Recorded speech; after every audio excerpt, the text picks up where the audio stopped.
In the bitter winter of 1798, deep within the untamed wilderness of Kentucky, a 12-year-old girl named Mercy Harrow vanished. All that remained were scraps of her blood-stained clothing and a diary whose pages carried some of the most chilling confessions ever written on the American frontier. For more than 2 centuries, historians have wrestled with the question: could the terrible things described in those pages possibly be true? Now newly unearthed court records from the early territorial government suggest something far darker was unfolding than anyone dared to imagine. Mercy's diary may not simply be the writings of a frightened child bride, but evidence of a systematic killing operation, an organized campaign of murder that erased at least 47 pioneer families as they attempted to build new lives in the West. And what makes this story uniquely haunting is that Mercy Harrow was not just a victim. She may have been the sole witness to one of the most prolific sprees of violence in America's earliest years, trapped in a nightmare where her own husband was the architect of the horrors. Before we step deeper into Mercy's world, I'd like to invite you, if you haven't already, to subscribe to this channel. These stories are unsettling, yes, but they remind us that history hides truths stranger than any fiction. Also, I'd love to know, where are you listening from tonight? Drop your city or state in the comments below. You might be surprised how often evil can wear a friendly face and how close to home these dark echoes can feel. Now let us return to the beginning. Mercy's tale does not open with bloodshed, but with what appeared to be an innocent romance, one that would spiral into a chilling revelation about the frontier's darkest corners.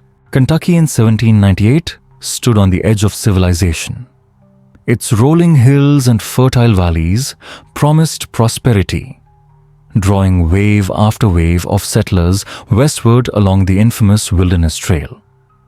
This narrow, punishing passage cut through the Cumberland Gap, miles of dense forests, jagged rocks, and shadowed gorges. Many who traveled it never reached their destination. Officials often blamed hostile Cherokee raids, wild beasts, or accidents on the unforgiving terrain. And truly, life on the frontier was merciless, where everyday survival demanded both courage and sacrifice. Cumberland County. The setting of our story was perhaps the most isolated corner of all. In those days, the nearest courthouse required 3 days' ride through dangerous country. Law enforcement was little more than a scattering of appointed magistrates' who rarely ventured beyond the edge of established towns. For predators in human form, it was paradise. Here, a family could vanish without a single question raised. Here, the midnight cries of victims were swallowed by the wind dismissed as the wilderness itself. It was into this unforgiving world that young Mercy Harrow arrived in the autumn of 1797. Only 11 years old, she had already lost both parents to fever during their grueling journey from Virginia. Orphaned and vulnerable, she traveled under the reluctant care of the Caldwell family, distant relatives who promised to look after her until a more permanent arrangement could be found in a settlement. But fate, or something more sinister, had other designs. Mercy was striking even in childhood auburn hair that glowed like firelight green eyes that seemed older than her years and had an uncommon intelligence. Her late mother had taught her to read and write, an extraordinary skill among frontier children. Qualities that should have been her strength would soon mark her for entrapment, making her not only an ideal target, but the perfect witness to the unthinkable. And then, on a cold October evening, a man stepped into their camp who seemed like an answer to the Caldwell's prayers. His name was Daniel Crenshaw. 19 years old, tall and broad-shouldered, he carried himself with the effortless confidence of someone forged by the wilderness. His dark hair was neatly trimmed, his clothing unusually well kept for a frontier traveler, and his words carried the cultured accent of the educated East. He claimed to be a professional guide, a man who led families safely through the mountains to the fertile lands beyond. The Caldwells believed Daniel Crenshaw was heaven sent. Around the crackling fire that first night, his voice carried warmth and reassurance. "I've been guiding families through these trails for 3 years now," he told them confidently. "Lost only 2 families to Cherokee raids, and that was early on before I learned all the safe routes. These days I can promise you'll reach your destination without seeing a single hostile face." But the Caldwells could not have known the truth. Daniel had indeed spent 3 years in the wilderness, but not as a guide. He had been perfecting something far darker, a system of murder so methodical, so well disguised that no one in the territorial government suspected a thing. Those 2 families he claimed to have lost to raids, they had perished by his own hand, their bodies swallowed by the wilderness, their belongings fueling his increasingly elaborate schemes. It was Mercy, young observant Mercy, who first noticed the way Daniel watched her.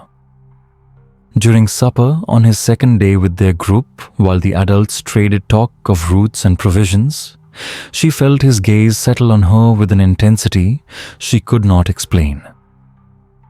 At just 11 years old, she had never felt the weight of romantic attention before. His stare made her stomach flutter with confusion, a sensation she would later struggle to name. Later, as she knelt by the stream, scrubbing pots, Daniel approached. His tone was quiet, almost conspiratorial. "You're different from most frontier girls," he murmured. "You carry yourself differently. I can tell you've been taught to read, haven't you?" Mercy nodded, shyly, caught off guard by his interest. "Mama always said education was the one thing no one could ever take from me. No matter how poor we became." Daniel smiled then, and in the wavering glow of firelight, his expression softened to something that seemed tender, even gentle. "Your mother was wise. Intelligence in a woman is rare here. Most families treat their daughters like livestock, nothing more than wives to be. But you could be something more, something special." Those words planted the very first seeds of Mercy's downfall. For months, she had been treated as little more than a burden since her parents' deaths. Daniel's attention felt like rescue, like validation. She began seeking his company, delighting in the way he asked about her books and listened intently to her thoughts on their journey. To Mercy, his interest felt genuine. The Caldwells never noticed. Too exhausted from travel, too focused on survival, they overlooked the subtle courtship taking place under their noses. They failed to see the way Mercy's eyes lit whenever the tall young guide spoke, or how she began fussing with her appearance in the mornings. To them, Daniel was simply a reliable escort. To Mercy, he was becoming her whole world. On the night of October 23rd, 1797, Danielle struck not against the Caldwells, but at Mercy's heart. She sat alone on a fallen log, writing in the small journal her mother had given her when Daniel approached. "I've been thinking," he began, lowering himself beside her. The Caldwells plan to leave you at the Methodist mission in Lexington, don't they? Mercy nodded, her chest tightening at the thought. She had dreaded that day for weeks. Daniel leaned closer, his voice soft and dangerous. That's no life for a girl like you. Those mission women will break your spirit, turn you into a docile wife, raising children for some farmer who can't even read his own name. Mercy's voice trembled as she whispered back, "What choice do I have? I've no family, no money, nowhere else to go." Danielle was silent for a long moment, as though weighing her very soul. Then he spoke words that would seal both of their fates. "You could come with me." The proposal that followed sounded like salvation to an 11-year-old heart. Daniel painted visions of a future shimmering with adventure and purpose. She would be his partner, his confidant. Together, they would guide families westward. She would keep records of routes, sketch maps, study weather. He promised her a life far brighter than the dreary mission walls awaiting her. It was everything Mercy longed to hear, everything a lonely girl could dream of. Daniel's vision was painted in dazzling colors. He spoke of traveling together through the most breathtaking wilderness in America, of building a life filled with purpose, helping other families achieve their dreams of settlement. Taking her small hand gently in his own, he whispered, "I know you're young, Mercy, but out here childhood vanishes quickly. You're already more mature than girls 3 years older back east, protected by their fine houses. I can protect you, provide for you, and give your gifts a purpose." Mercy believed him. What she could not see in the shadows of that October night was the cold calculation lurking behind Daniel's words. He was not drawn by love, but by opportunity. Mercy was the perfect victim, intelligent enough to be useful, orphaned and vulnerable, still young enough to be molded. Most important of all, her ability to read and write made her invaluable. She could serve as his record keeper, cataloging routes, wealth, and opportunities with a precision that would allow him to target prosperous families and destroy them with chilling efficiency. 3 days later, in a crude ceremony performed by a wandering preacher Daniel claimed to have met on the trail, Mercy Harrow became Mercy Crenshaw. The Caldwells, relieved to have secured her future without the burden of escorting her to Lexington, gave their blessing without hesitation.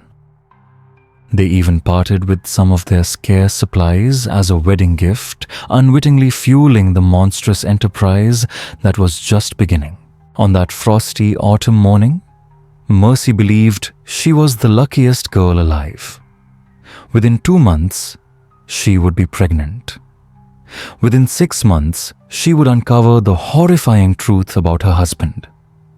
And within 8 months, she would be dead, though not before leaving behind one of the most terrifying accounts of systematic murder ever recorded in American history. The nightmare was only beginning.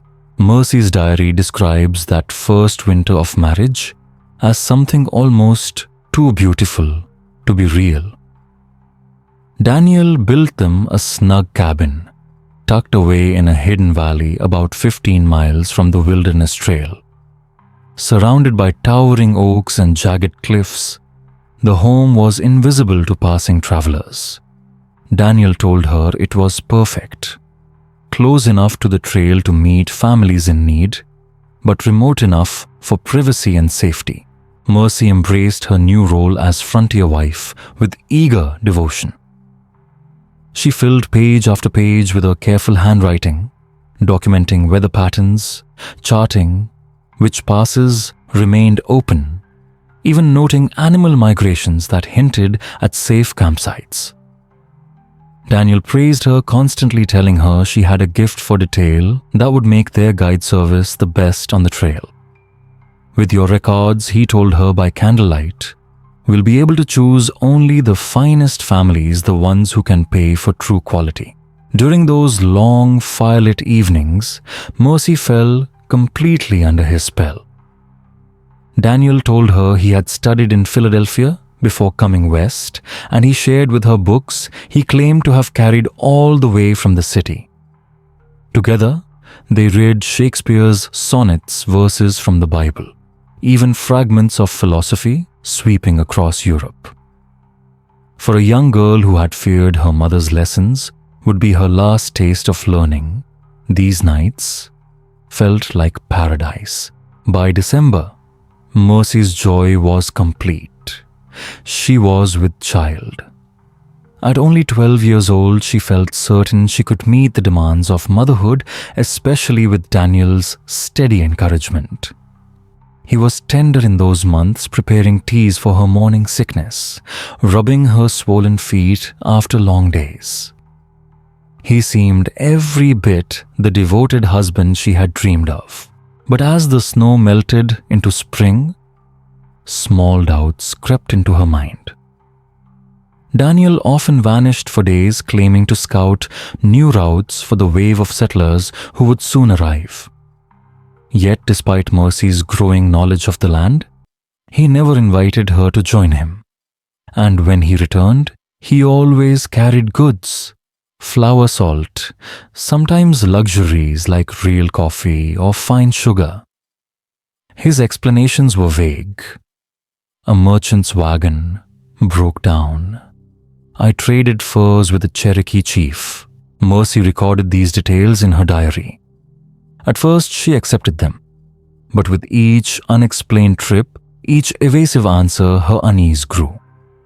Mercy wanted desperately to believe Daniel's stories, though they never quite fit together. Still, she was happy, trusting, and most of all, young.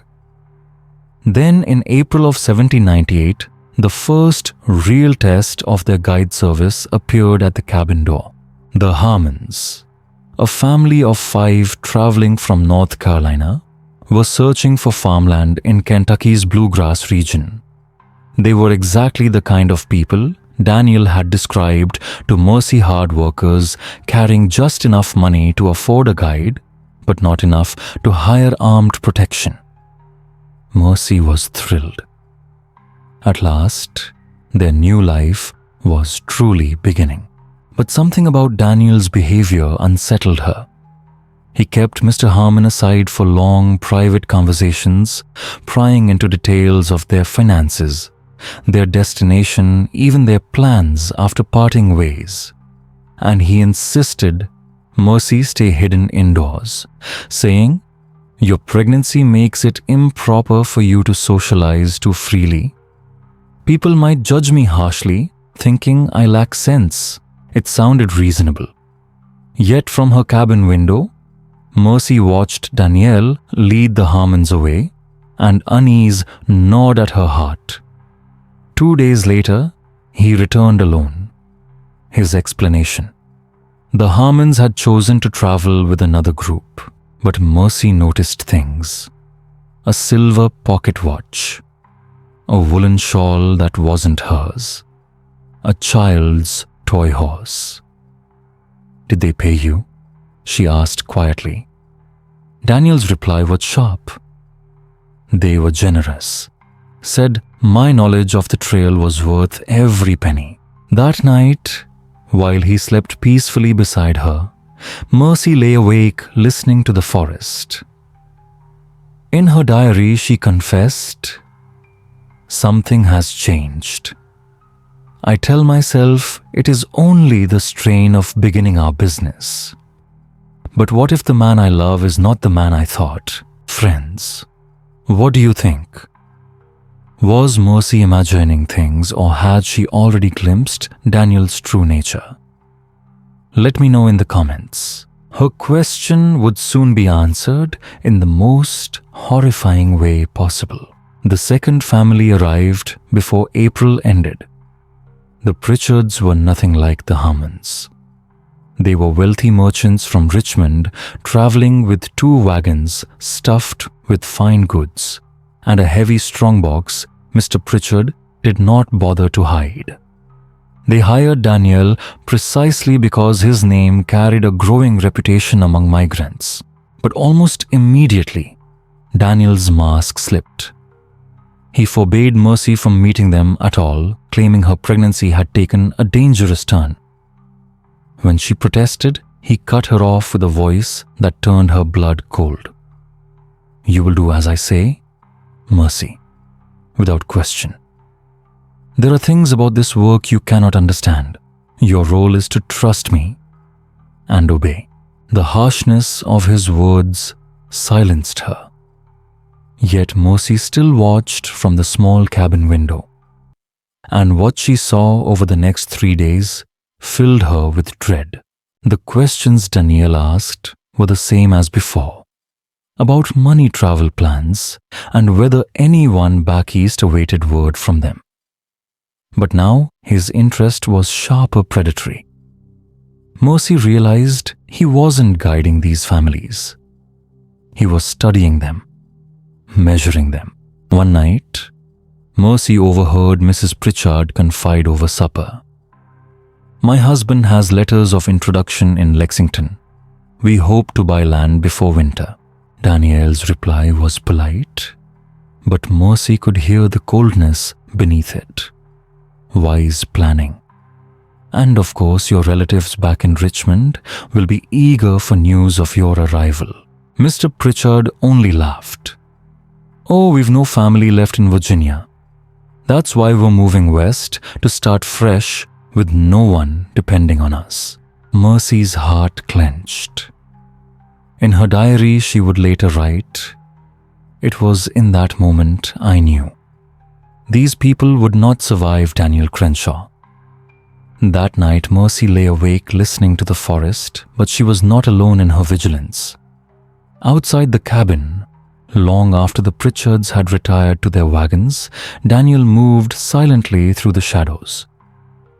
Peering through the window, Mercy watched him inspect the family's horses and wagons with the meticulous care of a man cataloging a collection. A chill ran down her spine, though she couldn't yet name the reason. The following morning, Daniel announced his plan. "I will escort the Pritchards through Devil's Canyon myself," he said, his voice calm but commanding. The canyon, a narrow pass notorious for supposed Cherokee raids, was treacherous and unforgiving. He would be gone for at least a week, he told her, and she was to remain in the cabin under no circumstances. "Promise me," he said, gripping her shoulders with an intensity that made her wince. "Promise me you will stay inside until I return." Mercy promised, but as she watched Danielle lead the heavily laden wagons toward the canyon, every instinct screamed danger. She spent the day pacing the cabin like a trapped animal, her pregnancy making her movements awkward, yet her fear impossible to calm. Then near sunset, the first gunshot echoed through the valley. Another followed, and then screaming high, desperate and abruptly silenced, pierced the air.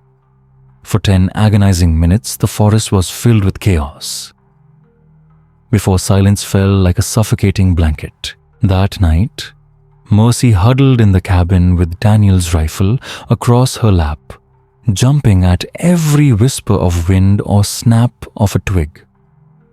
By morning, his absence had become unbearable.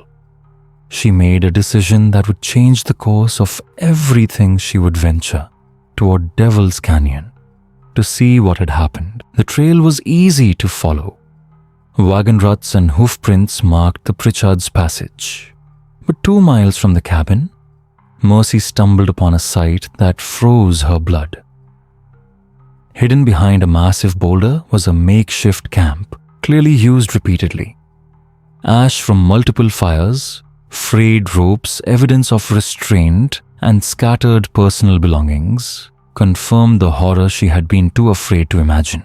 A child's dress once worn by a Harmon girl, Mr. Pritchard's brass compass, a wedding ring Mercy recognized from Mrs. Harmon, and beneath a canvas tarp, the full incomprehensible truth.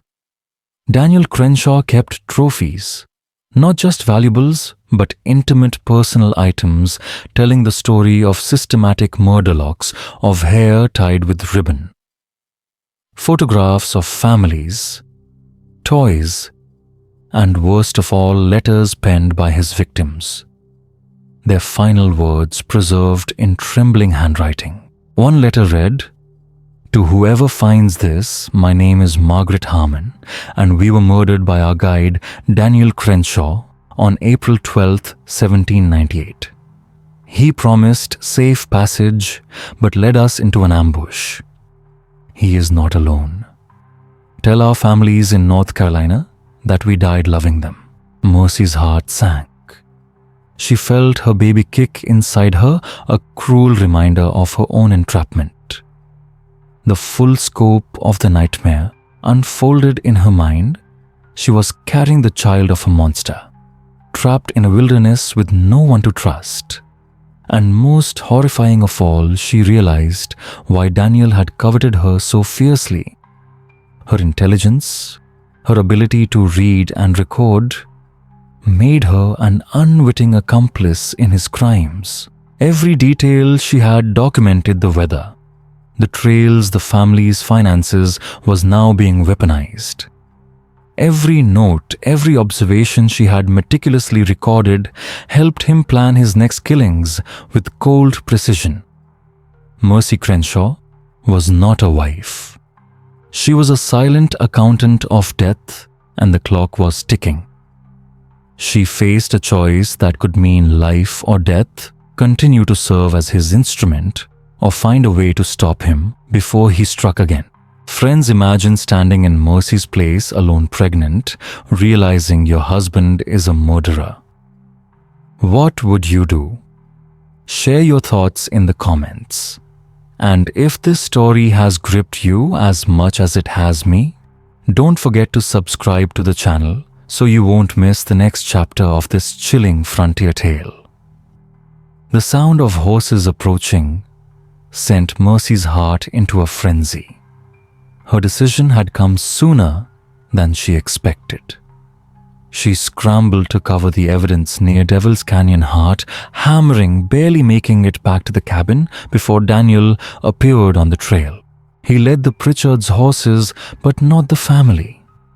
Mud stained his clothes, scratches marred his face. Yet he carried himself with the calm pride of a man completing a successful transaction. Mercy. He called, forcing cheerfulness into his tone as he spotted her. "What are you doing out here? I told you to stay inside." I heard gunshots," she managed, trying to steady her voice. "Where are the Pritchards?" For a brief moment, Daniel's expression darkened just enough for Mercy to glimpse the shadow beneath his practiced smile. Then he answered smoothly, "Cherokee raid. It happened too fast. I barely escaped hid in the rocks for 2 days. Nothing I could do." The lie rolled off his tongue like rehearsed theater. Mercy realized immediately that he had told this story countless times. Now, however, she knew what to look for. She could read the calculation behind his eyes, the way he measured her belief. "How terrible," she whispered. Did they suffer?" "It was quick," he said, hand brushing toward the knife at his belt unconsciously. "That's all we can hope for in this wilderness." As they walked back to the cabin, Mercy's mind raced. The mysterious supplies he brought from his scouting trips, the endless probing questions about clients' finances, the way he had kept her hidden. And now, the evidence she had uncovered near Devil's Canyon, proving systematic murder. But the most terrifying realization of all, Daniel was not alone. She began to understand why he had married her. A young pregnant wife was the perfect cover. No one would suspect a devoted husband of unspeakable crimes. That evening, as Daniel sorted the Pritchards' belongings with meticulous care, Mercy discovered something even more chilling. Hidden in her sewing basket beneath balls of yarn was a small leather journal she had never seen. Alone, she opened it and found page after page of meticulous records in Daniel's neat handwriting, a ledger of murder. Every family he had guided over 3 years was catalogued financial worth, destination, and method of death. The Harmons shot during a staged Cherokee attack. The Pritchards poisoned with hemlock and finished with knives to simulate violence. And the final entries. They chilled her to the bone. Daniel had already planned her murder timed for after the baby was born. The story he would spin, death in childbirth, a common believable frontier occurrence. The journal revealed even more. Daniel was part of a network of at least 6 men coordinating attacks across the Wilderness Trail. Together, they had killed at least 47 families in 3 years, amassing a fortune in gold jewelry and valuables laundered through contacts in New Orleans and Charleston. Mercy's baby kicked violently, almost in response to her terror. 7 months pregnant, isolated in the wilderness, she realized she was trapped with a man who intended to kill her and possibly being watched by others. A shadow moved through the trees outside the cabin window, someone Danielle had not mentioned. Someone who had been observing them for who knows how long. Friends. Can you imagine the fear of reading such a ledger while knowing someone is watching? If this story is sending chills down your spine, share it with someone who loves dark mysteries. Hit that like button to support the channel and don't forget to subscribe. We have many more tales of terror lurking in history. That night, Mercy forced herself to act normal, concealing the journal beneath her mattress. But Daniel's eyes kept darting to the window. She realized with growing dread he was communicating with whoever had been watching from the forest. The nightmare wasn't over. It was far from over. The net was tightening around her, and Mercy knew that every second counted not just for herself, but for the life growing within her. The next morning brought a fresh wave of terror. From the way Daniel's eyes lit up, she understood immediately another family was walking straight into his trap. The Carvers arrived on a crisp June morning. John Carver, a prosperous lawyer from Charleston, traveled with his pregnant wife, 2 young daughters, and a wagon brimming with law books, fine furniture, and a chest that clinked unmistakably with gold coins. Mercy's stomach sank.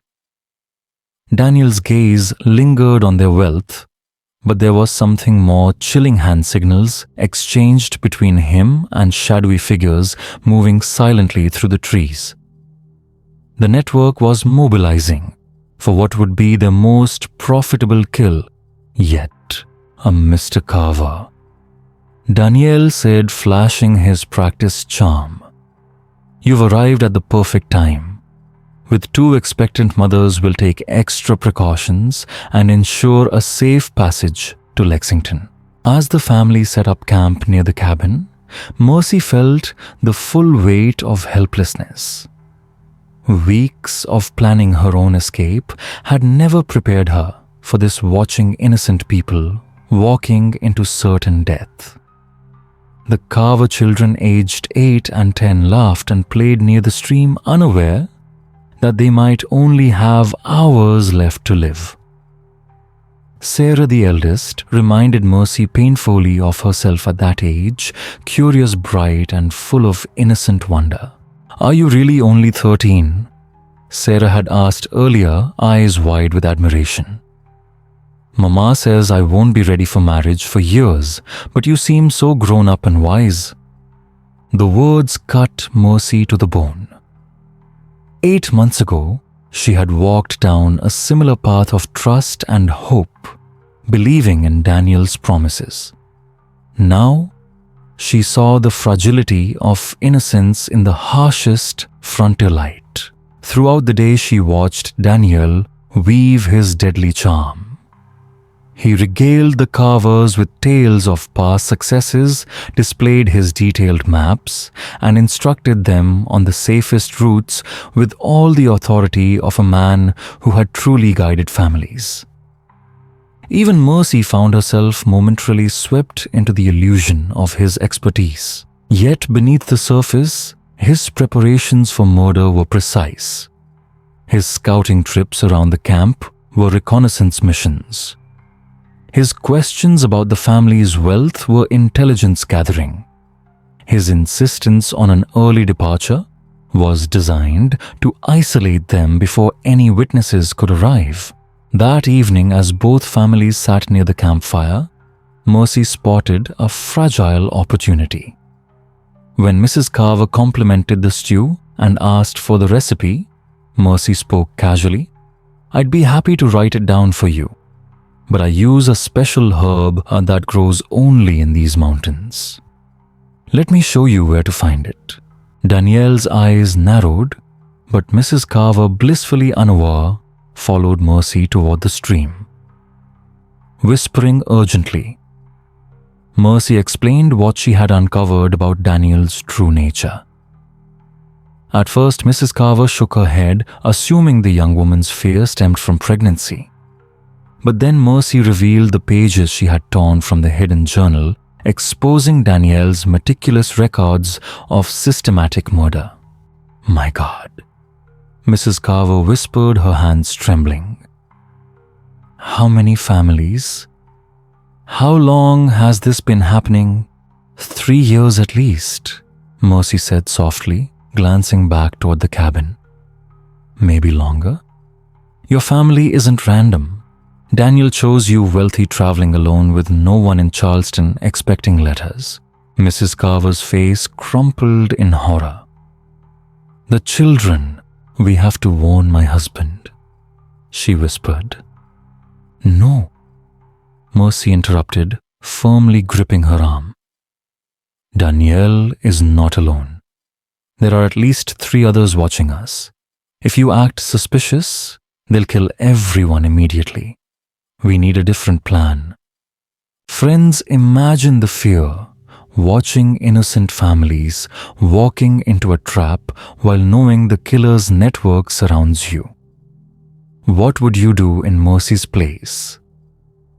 Write your thoughts in the comments, and if this story has your heart-raising hit, share it with a friend and subscribe so you won't miss the next harrowing chapter of the Kentucky Frontier Nightmare. The plan Mercy devised was born from desperation and a courage that only surfaces when one faces absolute evil. Months of observing Daniel had taught her the deadly precision of his operation, every signal, every method, every timing. She knew that if she could disrupt even one element, even for a brief moment, the carvers might survive.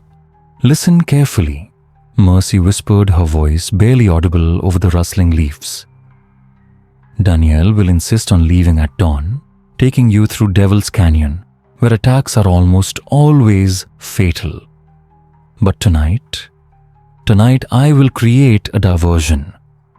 When you see the signal fires, you take your family and run toward the main trail. Don't stop. Don't look back. And trust no one until you reach the militia post at Boonboro." "What about you?" Mrs. Carver asked, tears brimming as her eyes flicked to Mercy's swollen belly. "I can't run," Mercy said simply, "but I can give you time. That's all that matters now." What followed was the most desperate gamble of Mercy's young life. She convinced Mrs. Carver to return to camp and act naturally while she prepared the final stage of her plan. Midnight became her ally. As Daniel prepared for what he believed would be an effortless kill, Mercy moved with the stealth he had unknowingly taught her. Her pregnancy made every step awkward, yet adrenaline lent her strength she didn't know she possessed. First, she led the Carver's horses quietly away to a hidden grove she had scouted earlier. Then came the riskiest part, the signal fires. Using flint and steel from Daniel's own supplies, she lit small piles of kindling she had arranged in the pattern his network used to communicate warnings. Orange flames danced against the night sky, flickering ominously through the valley. Chaos erupted instantly. Daniel burst from the cabin, finding his wife, missing his client's horses gone, and signal fires blazing as if the law had descended upon him. Panic and confusion twisted the night. "Mercy!" He roared, his voice a predator's fury piercing the darkness. "What have you done?" Mercy moved with precision. While Daniel and his hidden accomplices scrambled to decipher the chaos, she returned to the Carver camp. Mrs. Carver was already rousing her terrified family, preparing them to flee. "The horses are waiting in the grove beyond the creek," Mercy whispered urgently. "Follow the stream until you see the white stone marker I left. Then turn east toward the main trail." "Come with us," Mrs. Carver pleaded. Mercy shook her head. "Someone has to stay. If we all disappear at once, they'll know what happened. I'll buy you time this way. They waste time looking for me first." The next minutes became a heart-stopping dance of terror and stealth. The Carver family crept through the darkness, guided by Mercy's knowledge of the terrain. 8-year-old Mary stumbled over a fallen log, her cry echoing like a gunshot. Daniel's furious voice roared through the forest. "Find them! Find them all! No witnesses!" A deadly game of cat and mouse unfolded through the Kentucky wilderness. A heavily pregnant 13-year-old girl, guided by courage and cunning, led a terrified family through darkness while killers closed in from every direction. Mercy's intimate knowledge of the land gave her an edge, but Daniel knew her too well. He could anticipate her moves, predict her thoughts, and exploit any hesitation. Friends imagined the tension here: a young girl, nearly a child, playing chess against murderers in the heart of the frontier. What would you do in her place? Comment below. I want to hear your guesses. And if your heart is racing, smash that like button. Share this dark frontier tale and subscribe so you don't miss the shocking conclusion of Mercy Harrow's story. The chase lasted until dawn, each passing hour tightening the noose of terror. Daniel's men fanned out through the dense Kentucky forest, their hunting calls coordinating a deadly net. The Carvers came within mere yards of discovery, more than once saved only by Mercy's quick thinking and her intimate knowledge of hidden caves and animal paths. Exhaustion and Mercy's advancing pregnancy finally forced them to take refuge in a small cave she had discovered months earlier, a secret sanctuary she had once thought nothing more than a place to explore. Inside the darkness, the Carver family huddled together. Mercy clutched her diary, scribbling what she believed would be her final testament. If we are found, I want it known that Daniel Crenshaw and his men have murdered at least 47 families on the Wilderness Trail. They are not Cherokee raiders or random bandits. They are organized killers who use the isolation of the frontier to prey on innocent families seeking new lives. May someone find this record and bring them to justice. I fear we will not live to see another sunrise, but the sunrise brought an unexpected salvation. A column of territorial militia, led by Captain James Whitfield, thundered up the main trail. Reports of signal fires and suspicious activity had drawn their attention. Daniel's carefully orchestrated empire of death was about to crumble. As the militia encircled his cabin, Daniel's last vestige of control snapped. Cornered and desperate, he lunged toward Mercy with a knife, determined that if he fell, his pregnant wife would fall with him. "You've destroyed everything," he snarled, eyes wild with fury. 3 years of work ruined by a stupid little girl who couldn't keep her nose out of business. The confrontation was brutal, but brief. Mercy, prepared for this moment through months of perilous vigilance, reacted with both courage and skill. As Daniel lunged, she seized one of his pistols, the same weapon she had learned to handle under his tutelage. A single shot echoed like thunder through the mountains, and Daniel Crenshaw collapsed lifeless before the militia even arrived. Mercy, gravely wounded, still clutched the weapon that had ended one of the most systematic murder operations in frontier history. Her diary, found in her hands, revealed the chilling extent of Daniel's crimes. Detailed records of each family, their ages, wealth, and the carefully planned methods of their deaths. Captain Whitfield, a veteran of frontier warfare, later wrote in his report, "I have seen much violence in my years, but never such methodical, cold-blooded cruelty. The planning, the record-keeping, it is beyond anything the frontier has known." The hidden camp near Devil's Canyon yielded the remains of dozens of victims in unmarked graves, along with stolen goods valued at $15,000 fortunes, lost by families who had sold everything to start anew. Mercy's meticulous documentation provided a roadmap that exposed not only Daniel's crimes, but the network of accomplices he had relied upon. Her courage at 13 saved the Carvers, uncovered a network of killers, and ensured that the frontier would remember the price of unchecked evil. Friends, if your heart is still racing after this story, remember Mercy Harrow, brave beyond her years. Like this video, if it gave you chills, share it with someone who loves dark historical mysteries, and subscribe to explore the hidden horrors of history with us.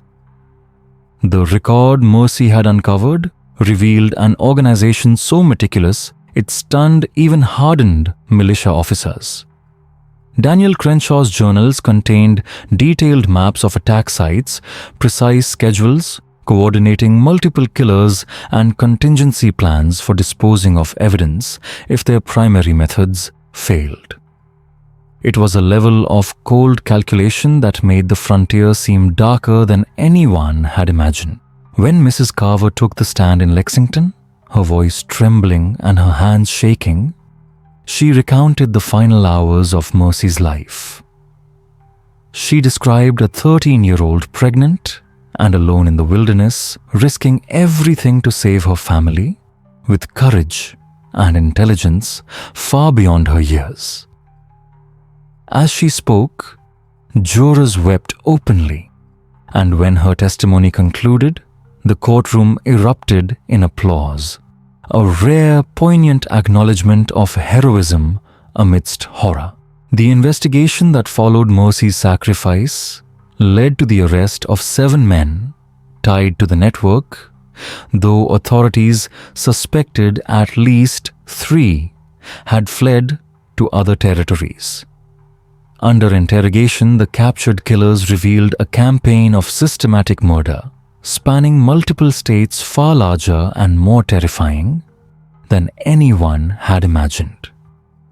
Daniel's careful records were just the tip of the iceberg. The network had been active for at least 5 years, striking families across Kentucky, Tennessee, Virginia, and the Carolinas. Over 70 families, more than 300 men, women and children had vanished into the wilderness, their lives stolen with methodical cruelty. The methods were brutal and varied. Some were poisoned with plant extracts mimicking natural illnesses. Others were shot in staged Indian attacks, scalped to lend grim authenticity. Still others disappeared entirely, their bodies left to the wilderness while their possessions were laundered through criminal contacts in major cities. The trial became one of the most sensational criminal cases of early American history. Families from across the eastern states came to witness justice, and newspapers in Boston and Philadelphia carried word of the horrors unearthed. On September 15, 1798, the 7 surviving killers were hanged in Lexington before crowds numbering in the thousands, a grim public reckoning. Yet, Mercy's legacy extended far beyond retribution. Her diary prompted sweeping reforms in frontier law enforcement, revealing dangerous gaps in communication between jurisdictions and the vulnerabilities that had allowed Daniel's network to thrive. New protocols required regular reports between territorial militias, systems for wanted notices, and licensed bonded guides who had to check in at established outposts along major migration routes. Families traveling dangerous passages received coded signals to summon aid, and patrols were increased in remote regions. Guard stations were established at key points along the trail, and travelers were required to register their passage, making another Daniel Crenshaw-style operation nearly impossible. The ripple effects touched the community as well. Churches organized support networks for orphan children, recognizing how Mercy's vulnerability had made her such an easy target. The Methodist mission in Lexington, where she had been destined, implemented strict protocols for placing orphan children with carefully vetted families rather than leaving them in institutional care. The Carver family, whose lives had been saved by Mercy, dedicated themselves to preserving her memory. John Carver used his legal expertise to help draft new laws protecting frontier travelers, while his wife Sarah established a fund to provide education and support for orphaned children throughout Kentucky. 3 months after their escape, Sarah gave birth to a daughter and named her Mercy in honor of the girl who had sacrificed herself so that the child could live. That daughter, Mercy Carver, grew up knowing the story of her namesake's courage. Inspired by it, she dedicated her life to establishing schools for frontier children, ensuring that no orphaned girl would ever again be as vulnerable as Mercy Harrow had been. Through her actions, Mercy's bravery and sacrifice endured, turning tragedy into a lasting force for justice and protection on the frontier. The site where Mercy made her final stand became a place of quiet reverence along the wilderness trail. For decades afterward, travelers stopped at what came to be known as Mercy's Cave, leaving flowers, children's toys, or small tokens of remembrance. Even local Cherokee leaders, who had long been wrongly blamed for the deaths Daniel had orchestrated, joined in these memorials, honoring a girl whose courage had cleared their name through her ultimate sacrifice. Modern historians suggest that the documented victims may only represent a fraction of the true toll.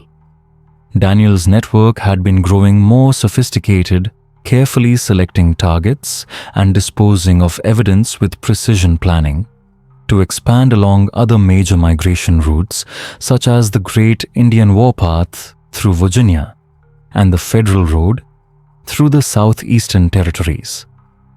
Recovery efforts continued for years as investigators used Daniel's meticulous records to locate additional burial sites and provide closure for families who had long feared their loved ones lost forever.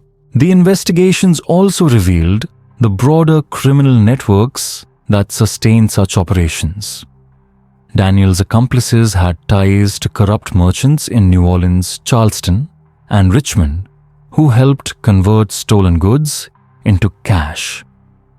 These revelations exposed a level of organized crime that authorities had scarcely imagined existed on the frontier.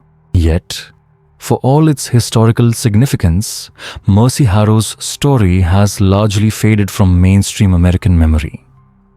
It survives primarily in regional archives, court documents and family records overshadowed by the grand narratives of Western expansion and frontier heroism. Perhaps this neglect reflects a hard truth her story uncovers even in America's earliest communities, where everyone supposedly knew their neighbors. The greatest dangers came from those who understood how to exploit trust and vulnerability. Mercy Harrow's tragic tale reminds us that heroism can emerge from the most unlikely sources, even from a frightened, pregnant 13-year-old girl who chose justice over her own survival to protect innocent lives.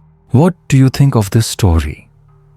Was everything revealed, or are there still secrets buried deep in the Kentucky wilderness? Share your thoughts in the comments. How could such crimes have gone undetected for so long? If you enjoyed this story and crave more dark mysteries, subscribe, hit the notification bell, and share it with someone who loves tales of the unknown. The frontier may be gone, but the lessons from Mercy Harrow's courage remain as relevant today as they were over 2 centuries ago. See you in the next video.